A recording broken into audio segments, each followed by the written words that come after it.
Nandana Vagga, translated by Bhikkhu Sujato.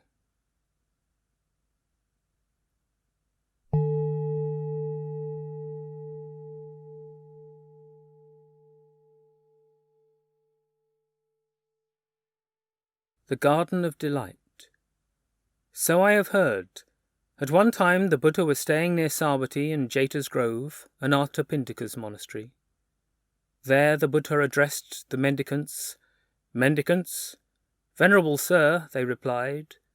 The Buddha said this: "Once upon a time, mendicants, a certain deity of the company of 33 was amusing themselves in the Garden of Delight, escorted by a band of nymphs, and supplied and provided with the 5 kinds of heavenly sensual stimulation. On that occasion they recited this verse: They don't know pleasure who don't see the Garden of Delight.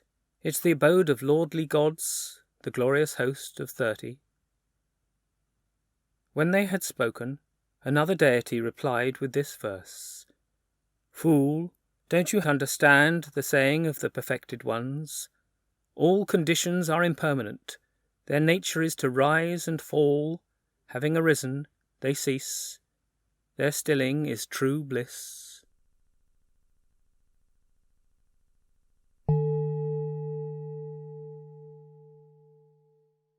Delight.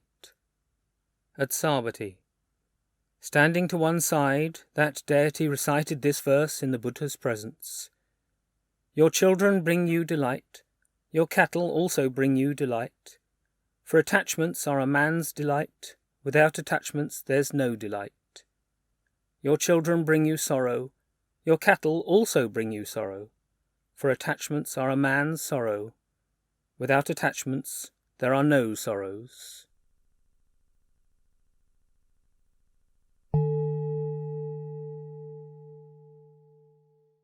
There's nothing like a child.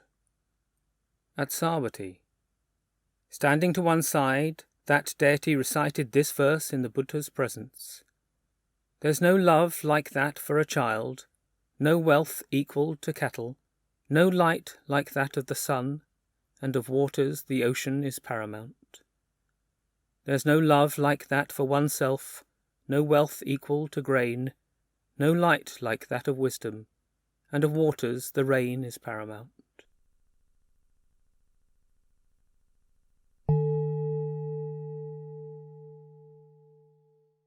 Aristocrats.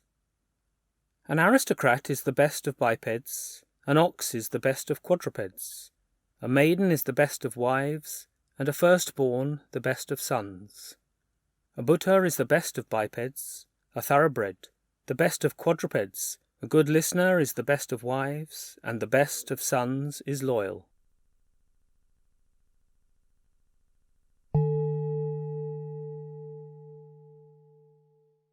Whispering.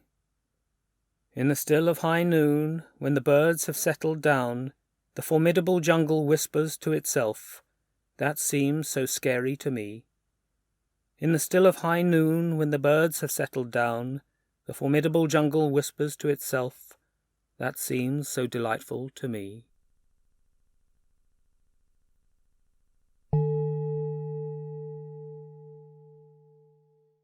Sleepiness and sloth. Sleepiness, sloth and yawning, discontent and grogginess after eating. Because of this, the noble path doesn't shine for creatures here. Sleepiness, sloth and yawning, discontent and grogginess after eating. When this is energetically fended off, the noble path is purified.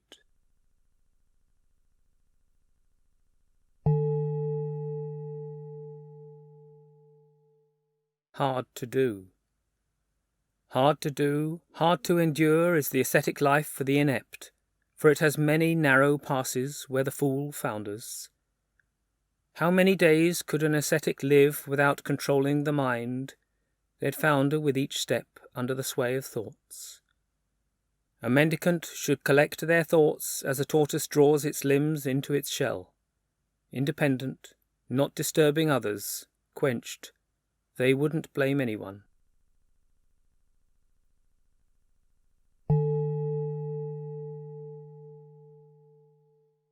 Conscience. Can a person constrained by conscience be found in the world, who shies away from blame like a fine horse from the whip? Few are those constrained by conscience who live always mindful. Having reached the end of suffering, they live smoothly in the rough.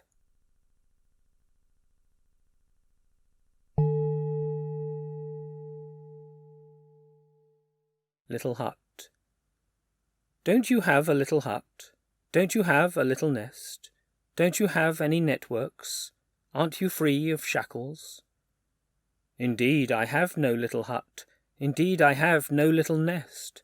Indeed, I have no networks. Indeed, I'm free from shackles. What do you think I call a little hut?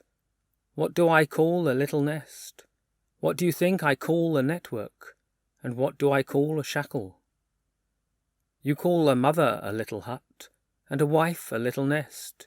You call children a network, and you tell me cravings a shackle. It's good you have no little hut. It's good you have no little nest. It's good you have no networks, and good that you're free from shackles.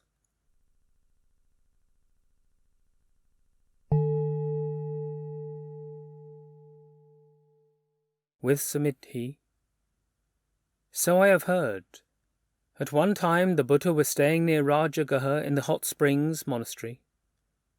Then Venerable Samidhi rose at the crack of dawn and went to the hot springs to bathe. When he had bathed and emerged from the water, he stood in one robe, drying himself.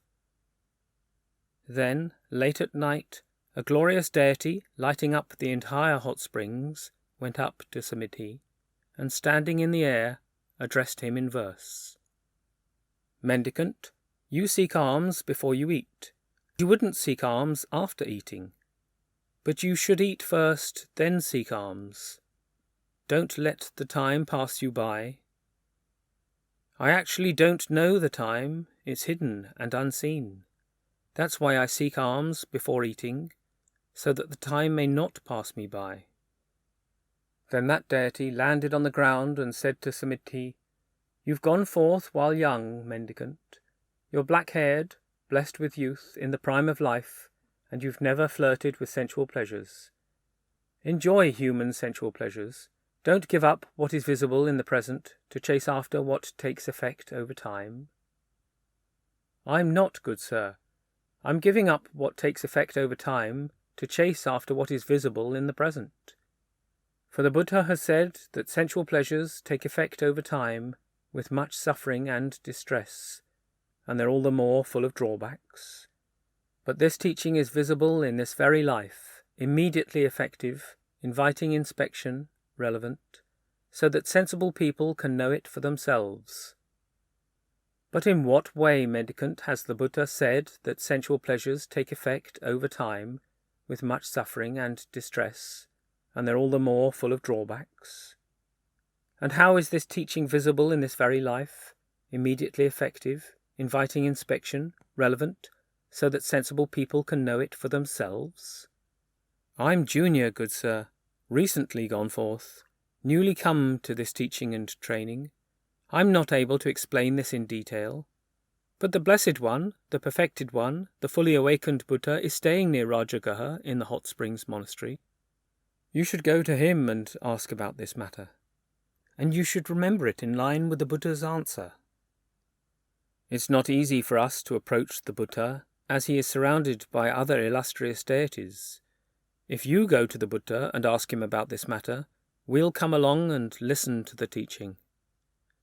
Yes, good sir, Venerable Samidhi replied. He went to the Buddha, bowed, sat down to one side and told him what had happened. Then he added, Sir, if that deity spoke the truth, he'll be close by. When he had spoken, that deity said to Samidhi, Ask, mendicant, ask, for I have arrived. Then the Buddha addressed the deity in verse. Sentient beings who perceive the visible become established in the visible. Not understanding the visible, they come under the yoke of death. But having fully understood the visible, They don't identify as a seer, for they have nothing by which they might be described. Tell me if you understand, Spirit. I don't understand the detailed meaning of the Buddha's brief statement. Please teach me this matter so I can understand the detailed meaning. If you think that I'm equal, special, or worse, you'll get into arguments. Unwavering in the face of 3 discriminations, you'll have no thought, I'm equal or special. Tell me if you understand, Spirit. I don't understand the detailed meaning of the Buddha's brief statement. Please teach me this matter so I can understand the detailed meaning. Judging is given up, conceit rejected. Craving for name and form is cut off right here. They've cut the ties, untroubled and free of hope. Though gods and humans search for them in this world and the world beyond, they never find them, not in heaven, nor in any abode. Tell me if you understand, Spirit. This is how I understand the detailed meaning of the Buddha's brief statement. You should never do anything bad by speech or mind or body in all the world. Having given up sensual pleasures, mindful and aware, you shouldn't keep doing what's painful and pointless.